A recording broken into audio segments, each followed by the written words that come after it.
class. We're continuing the class on the molecular relationship. We've diverted a little bit from the book where we've talked about the uh, linkage of molecules. There's important molecular numbers, 7, 12, and 24 are all important molecular numbers. And where you have the 7 is symbolic of the 7 rays. We are in a universe of 7 that's made up, the whole universe is made up of 7 rays.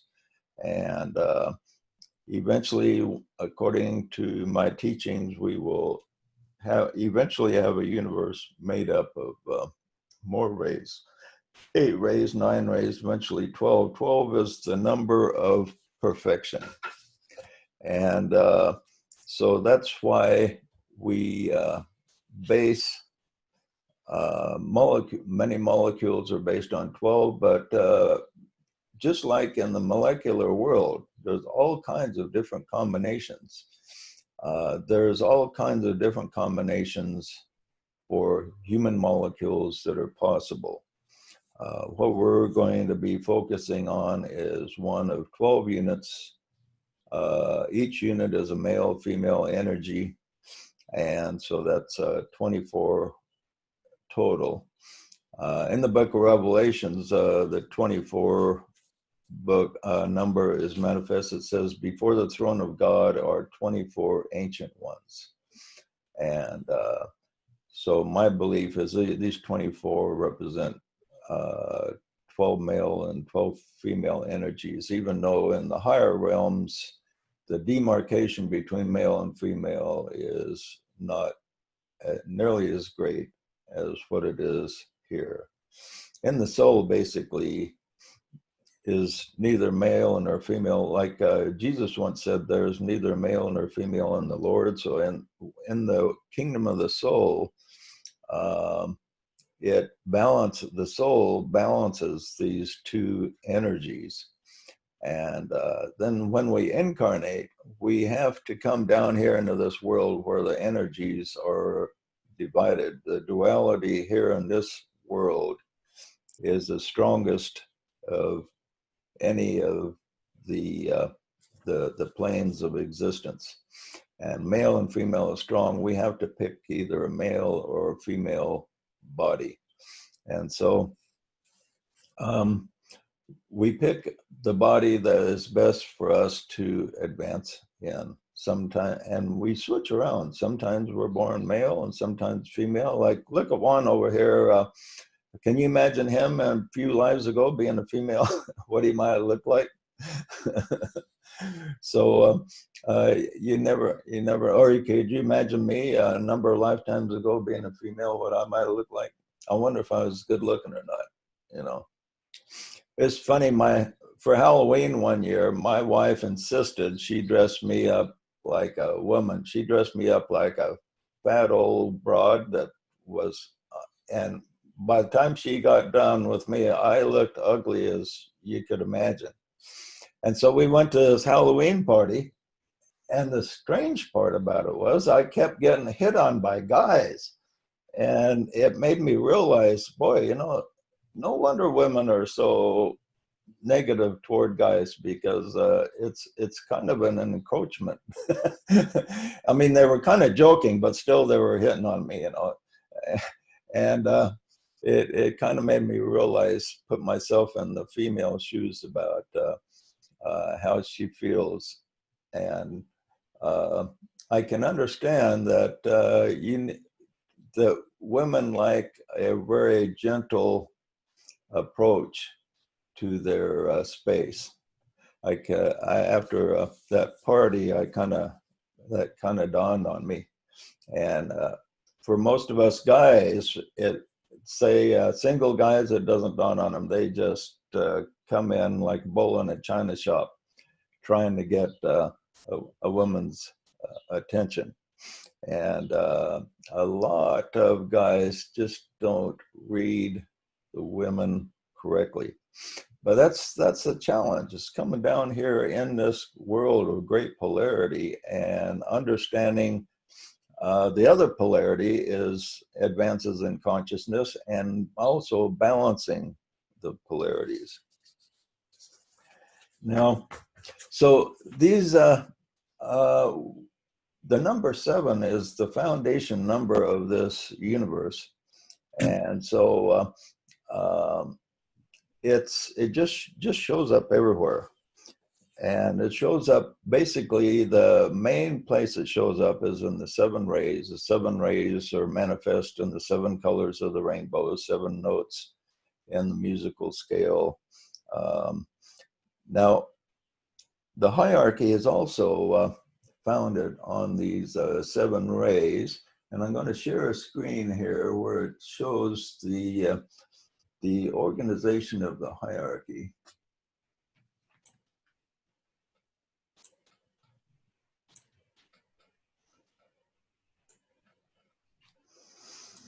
Okay, everybody see this okay? It's up here we have the solar logos, and then we have the 7 rays manifest here by different entities. They all be the 7 spirits before the throne, the logos of the 7 sacred planets. And then down here is the spiritual hierarchy, which is Christ.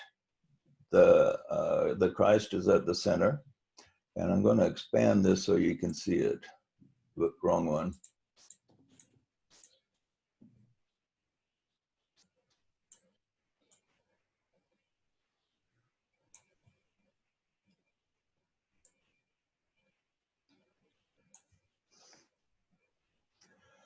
Okay, on this planet we have Sanat Kumara, and he's got a hierarchy of a molecule of 7, and it's got 3 main Buddhas of activity that are his counselors. That's probably what these stand. That's what the 3 stand for, the 3 Buddhas of activity. But in addition to that, there are 7 entities that are with him. Now, this is Sanat Kumara is associated with Shambhala. That's the 7th kingdom on the planet. The 5th kingdom is called the kingdom of God, so to speak. Once your consciousness approaches this kingdom, then you can take the higher initiations that will allow you to become a master. And there's 7 different divisions that the masters are over. And altogether in the spiritual hierarchy, now these are the pretty much the presiding masters. DK points out there's more masters than this, but these are the ones that are ahead of these 12 divisions. We have, in the center, we have the Christ, who's called the Bodhisattva. And what's that? The Bodhisattva. Is that how you pronounce it? Bodhisattva? Okay, and he's the center, and so he's the around him are 12 disciples, similar to Jesus and the 12 disciples. So he's the head of the spiritual hierarchy. Now we have he is the master of Ray 2. The reason Ray 2 is so important is because the solar logos is on Ray 2. And the solar logos is, everything is filtered through Ray 2 in this entire solar system. So Ray 2 is extremely important because Ray 2 is around the development of higher consciousness. And that's the end product of Ray 2. And that's the end of the evolution of this whole universe we're in right now. Is all the lives are learning to develop the Christ consciousness. So the Christ is in the center.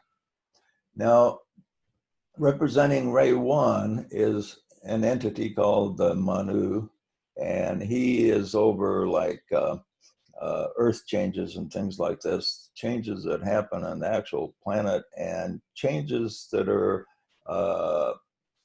happen through Ray 1, the release of the Shambhala energy, which he gets from Shambhala itself, and he releases this energy which forces change. That could be happening right now. Right now we see the world in a tremendous state of change.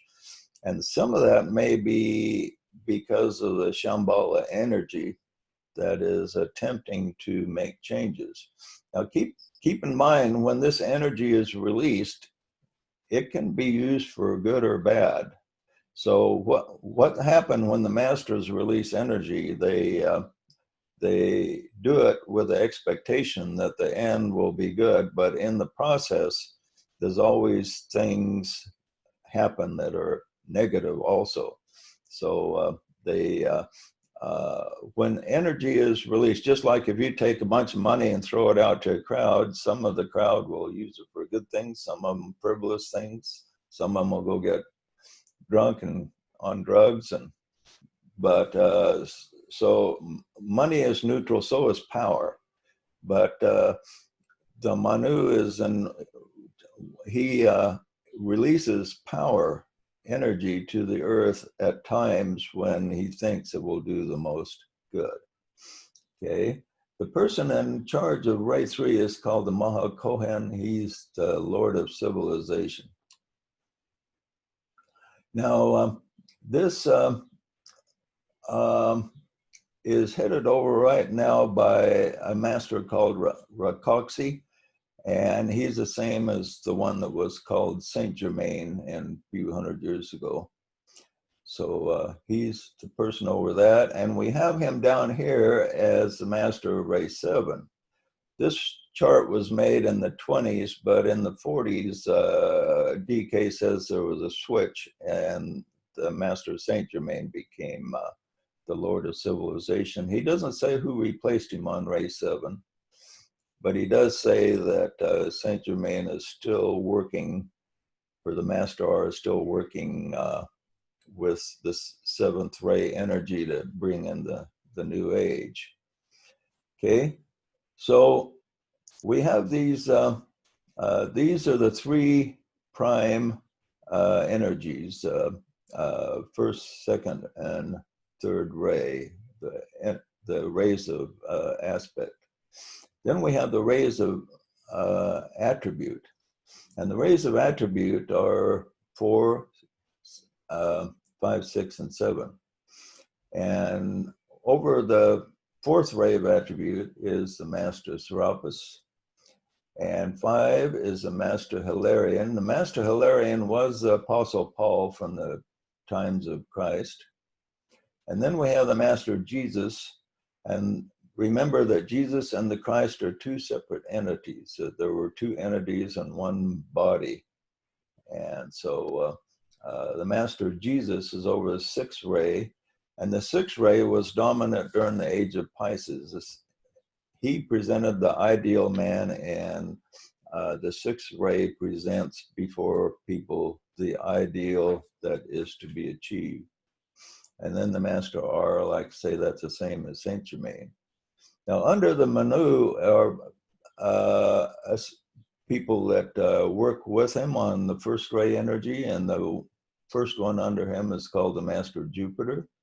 And then under him is Master Moria, which a lot of people claim to be picking up messages from him. Most of them are probably illusion, but there may be some that are accurate. And then under the Christ directly is the European Master. He doesn't say exactly who he is. And then the Master KH, Kuthumi, is also working directly under the Christ. And then at the bottom is Master DK, Dwal Kul, who wrote all the blue books through LSA Bailey. Well, all of them except the ones Bailey herself wrote. And then under the 3rd ray, the Maha Kohen is the Venetian Master, and under the Venetian Master are the 4 rays of aspect. He doesn't give many details about this Venetian Master. Okay, so that's this is basically a molecule. Now people say, well, where are the female masters? That's a question no one's ever really ask, well, we had an authoritative response. It's possible that each one has a female associate with them. We know that each one has balanced the energies within them, and it's also possible that there's two consciousnesses in one body even. So there's a number of possibilities about the male and female, uh, how they work among the masters. But another possibility is that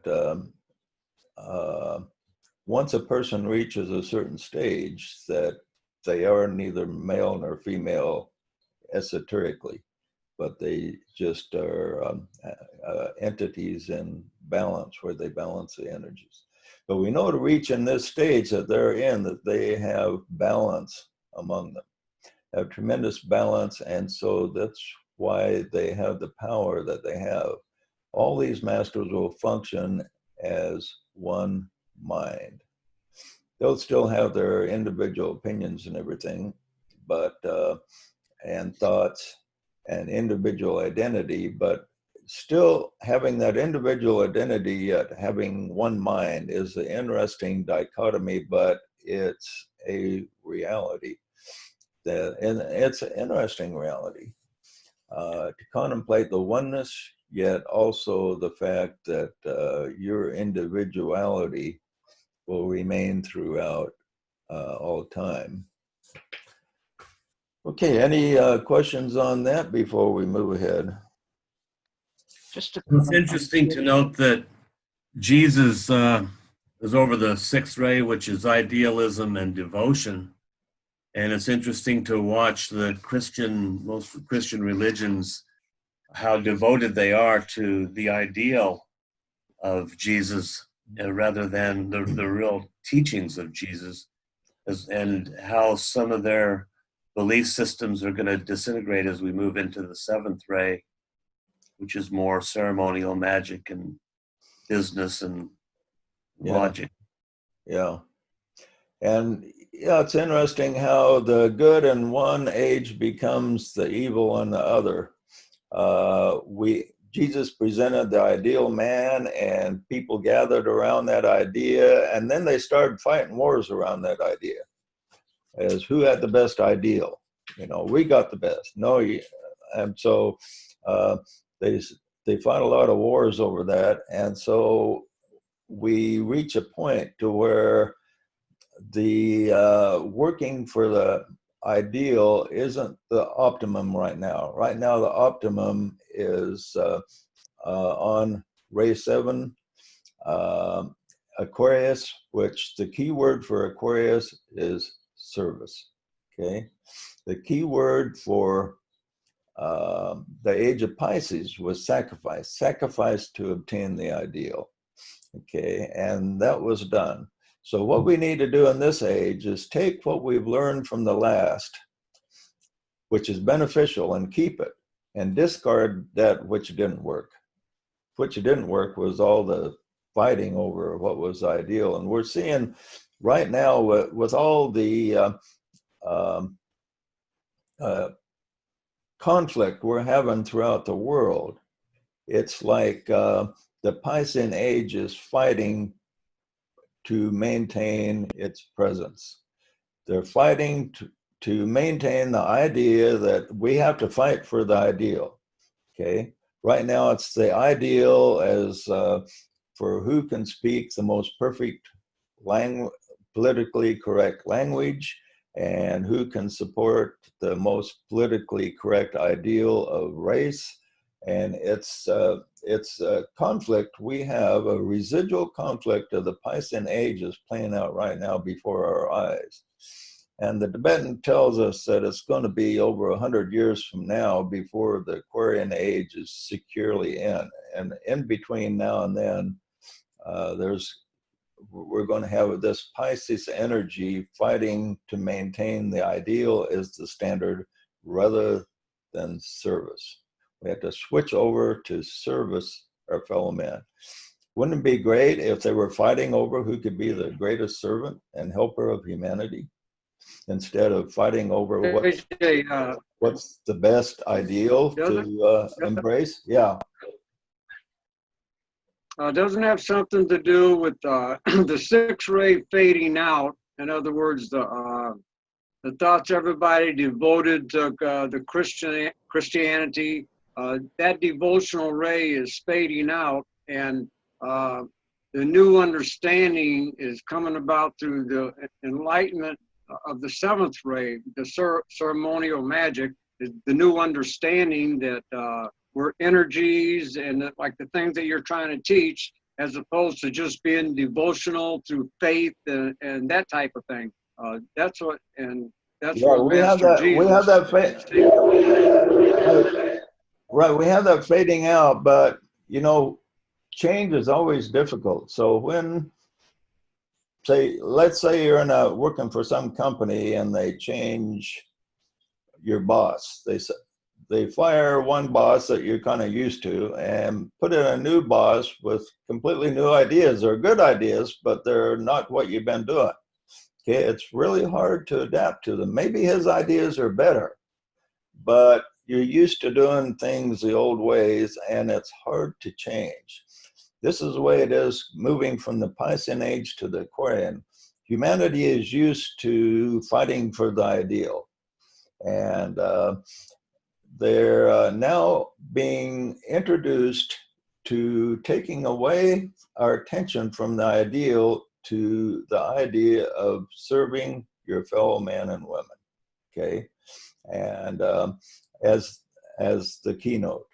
And making this transition over and letting the ideals kind of go in the background, keeping what you learn from the ideals fine, but not letting it be your center of attention.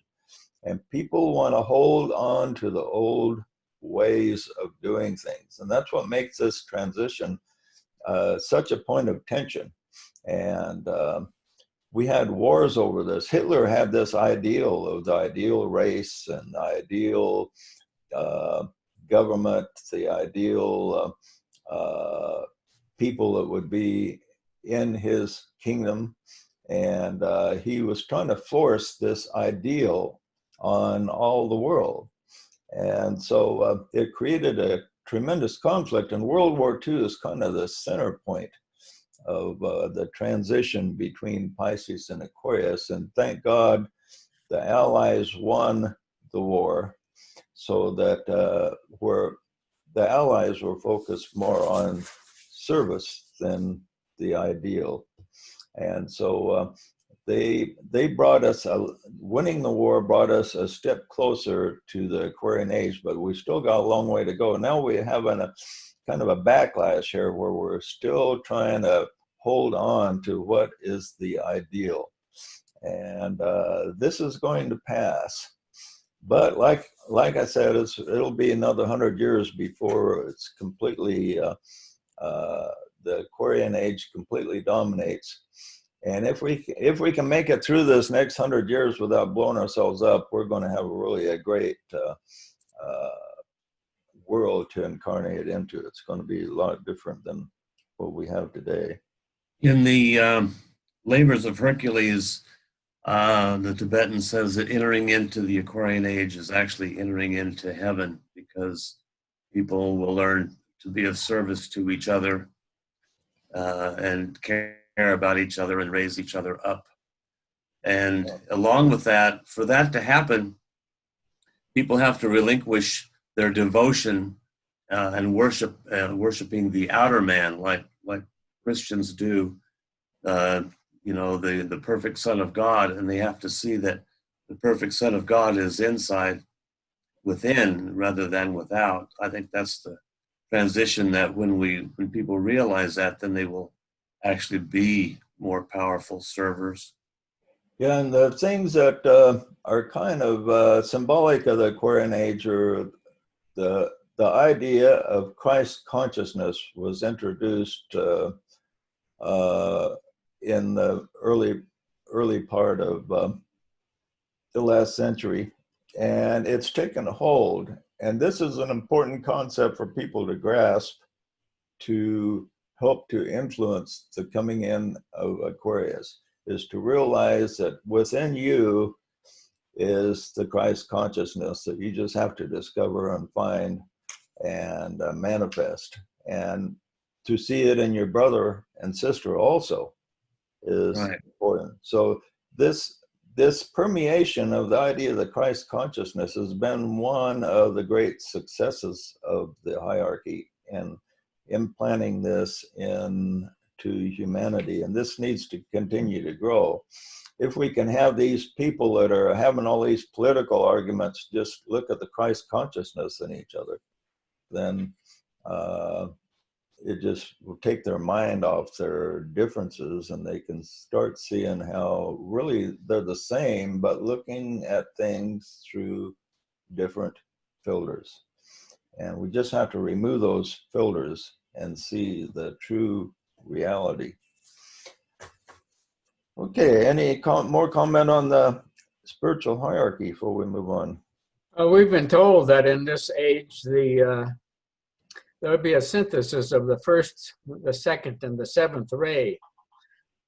And that's something that DK pointed out later on. The synthesis of the first, second, and seventh ray. And when you think of the qualities, and you can see the necessity for that. The will to good, divine love, wisdom, and divine law and order. Yeah, that's true. And right now we certainly need some law and order. Just this. What's interesting is the seventh ray, which governs Uranus and Aquarius, is also governs law. Okay, and we're seeing a lot of lawlessness, and lawlessness under the age of Pisces was okay as long as you supported the ideal. So this shows how this Piscean energy is struggling for its life. It's like the dweller on the threshold. When you come to the point where you can destroy your dweller on the threshold, he doesn't want to be destroyed, so he fights for his life, and he gives you all kinds of trouble before he will dissipate, because he doesn't want to go. I mean, would you want to go? Each life wants to struggle for its existence, whether it be a helpful life or an unhelpful life. The dweller on the threshold struggling for its existence. And we could look at Pisces like an entity that did a lot of good shortly after Christ, but then it got corrupted, and now it's time for it to go, but it doesn't want to go. So it doesn't like law and order that is just. Okay, So there's still a very powerful thought form associated with Pisces that somehow has to be shattered. Yeah, and a lot of people associate law and order with conservatism, but the law, there's a certain amount of laws that unnecessary laws, and there's bad laws sometimes, and there's too strict of enforcement of laws perhaps sometimes. So there's abuse of law and order too, but law and order is essential to create the new age, because if we're under laws that are actually just and work, and the people feel that the laws are just in their hearts, then they will be happy to conform to them. Now, if the laws are overly strict, then they'll rebel against them. But if the laws are just, so the Aquarian age will be an age of just law, which will produce order, which will produce peace. Peace on earth for over 1,000 years. Okay. Just like the Bible preaches about the 1,000 years of peace. Then after 1,000 years, just like after 1,000 years of Pisces, they kind of got somewhat corrupt and started misusing that ideal and fighting wars about it and everything.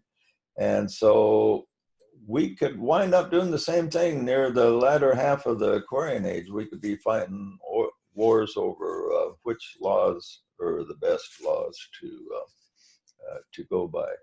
But in the first 1,000 years. During that 1,000 years of peace, the laws will be very beneficial. Okay, any comment on that before we move on? Yeah, JJ, I had a comment about that diagram that you had up there of the masters and so forth. It struck me that diagram is very, very similar to the Kabbalistic tree of life with the correspondences. Structurally, the diagrams are very similar. If you look at them side by side, very similar. Yeah, and that's what the tree of life is the molecular order. And what's Right. interesting about the molecular order, all the lives above us are on it, and all the lives below us are on it. The cells in our body are on the molecular system, the atoms are on it, the molecules, but we're not on it, okay? And that's associated with the fall. We're associated with a fall. The fall was falling away from the molecular order, and the molecular order will take us, remove us from the fall and put us back in our state, our natural state, where we're supposed to be.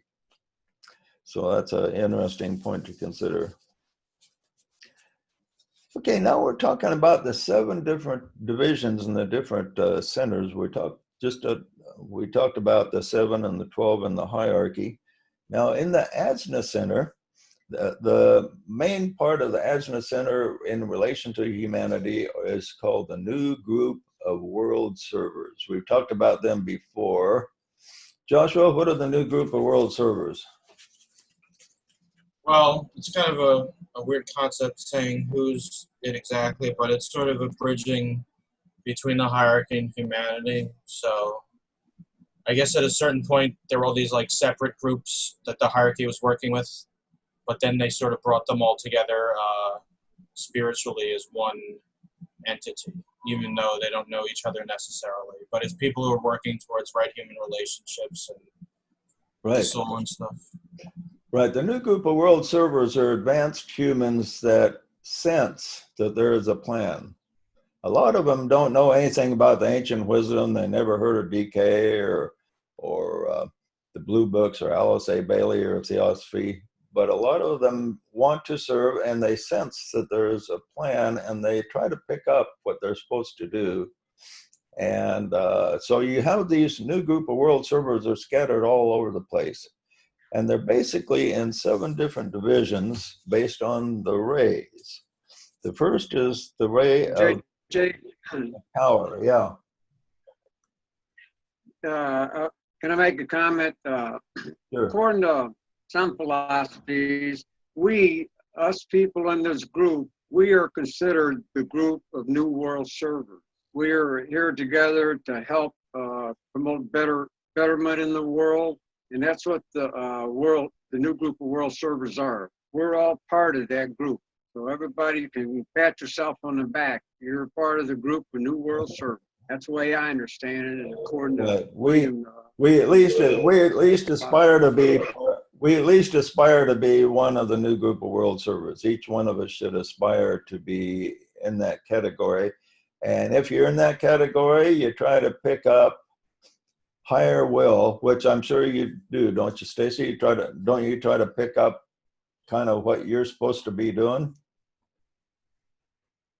Well, just the fact that we are part of this movement presents us to carry that title of being part of the group of New World Servers. We are aspiring to be that, but we're already part of that. This is what makes us who we are as a group. Those aspiring New World Servers. Okay. A lot of truth to that. Okay, now the New Group of World Servers are on different rays.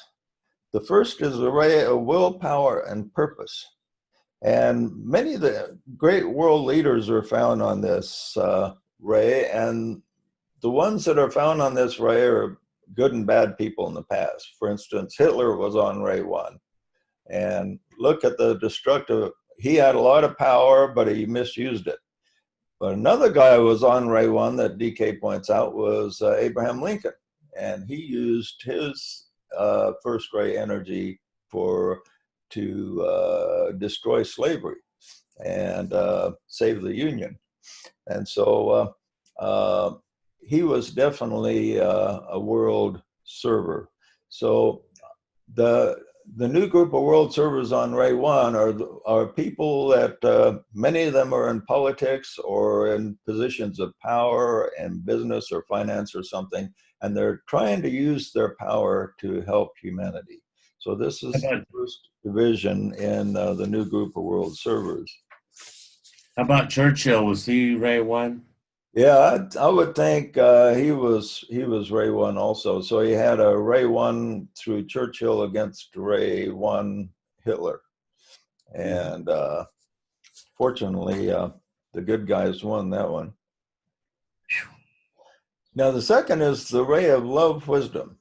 And the Christ and the Buddha were found on this ray. And it's a teaching ray. So the people that are into teaching are new group of world servers on this ray. Now, if let's say I'm a member of that group, then I would be most likely to be on ray 2, since right here I'm in, we're teaching each other. So this group here would be associated most strongly with ray 2 because we're learning and teaching from each other.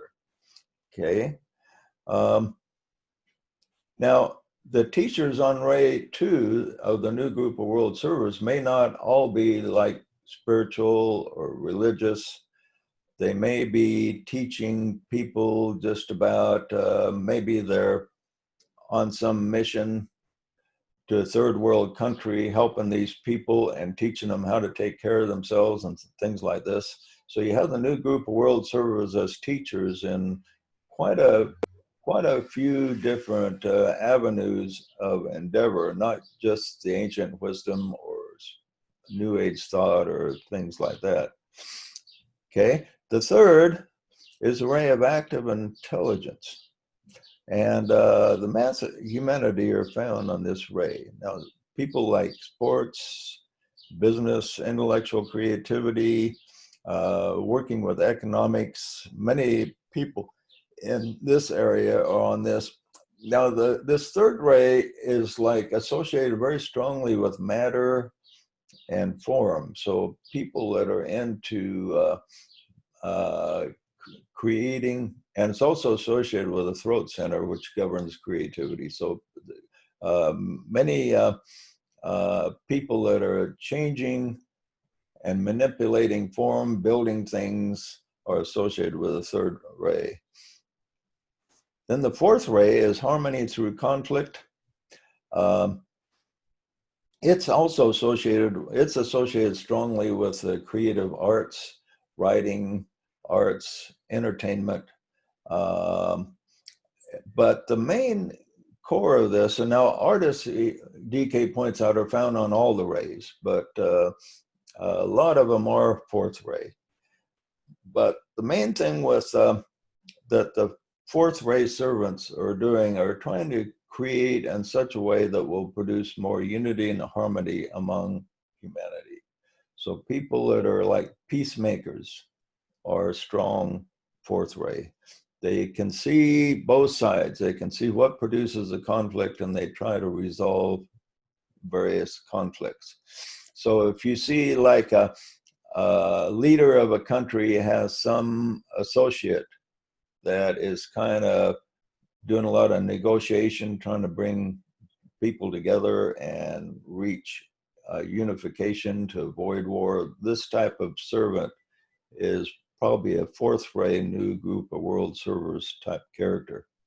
4 stands for humanity, the fourth kingdom of nature, which we find a lot of conflict right now. Yeah, we certainly do.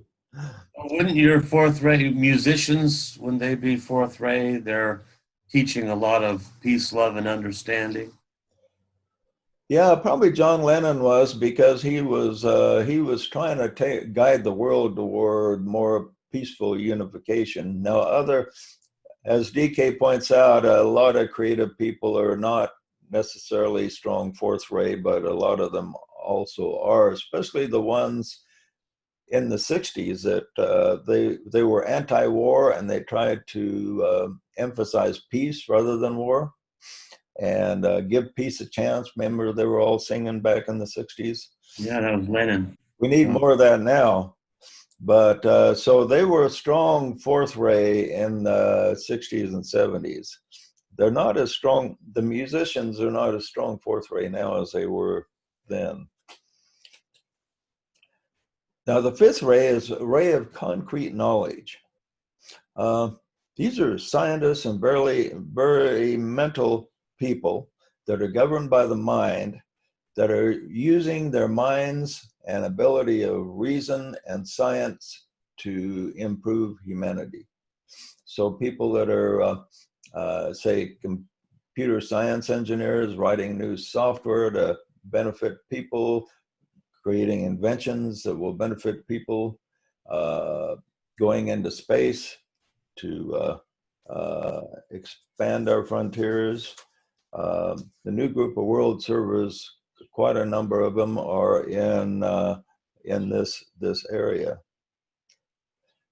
The sixth ray, the ray of devotion and idealism, what world servers are in this, connected to this ray, do you think?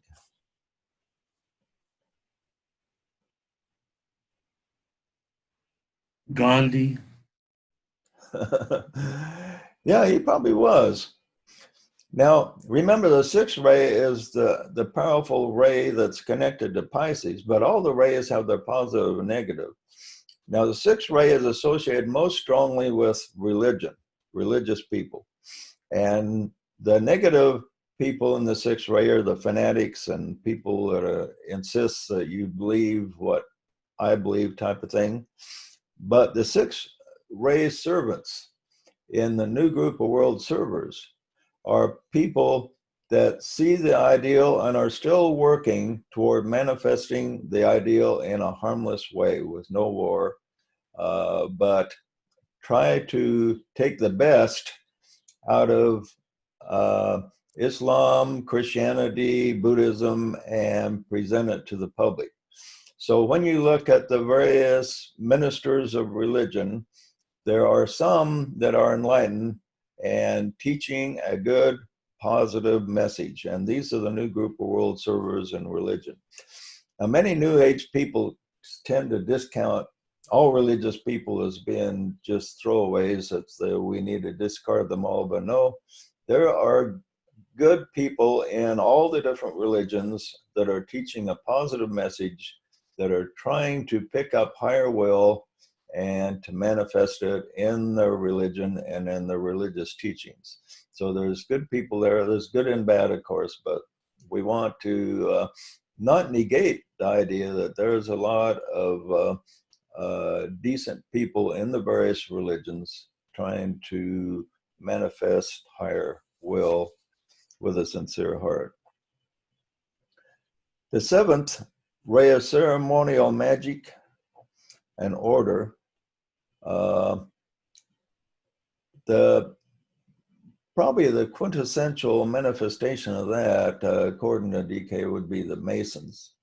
They have all kinds of ceremony, and it produces a magical effect in the fact that the ceremonies give people a lot of impetus to go the next step in their learning.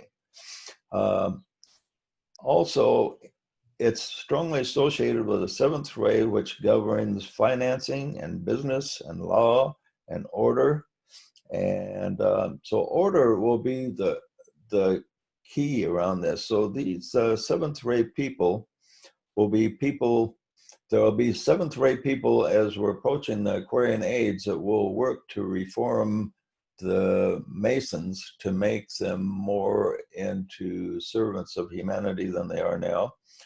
And financiers, which will use capital and business to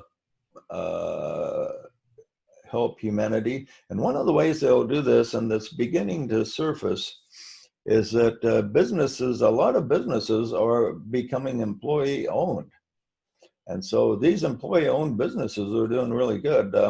the most popular grocery store in my area is called Winco, and it's owned by employees, and they have by far the best prices in town and have more people shop at Winco than anywhere else, and they're turning into a very big company. They're in about half of the states now, and this will happen. And business, by the Piscean people, they think business is evil, but business people can misuse their power just like anyone else. But businesses can also be servants of humanity. Where would we be without businesses serving us and offering us goods and services? And everything will become more fair. Eventually, like right now, we have the executives getting maybe a couple hundred times the salary as the regular employees. And this will eventually change to where the leaders will be more equitably paid in proportion to the rank and file.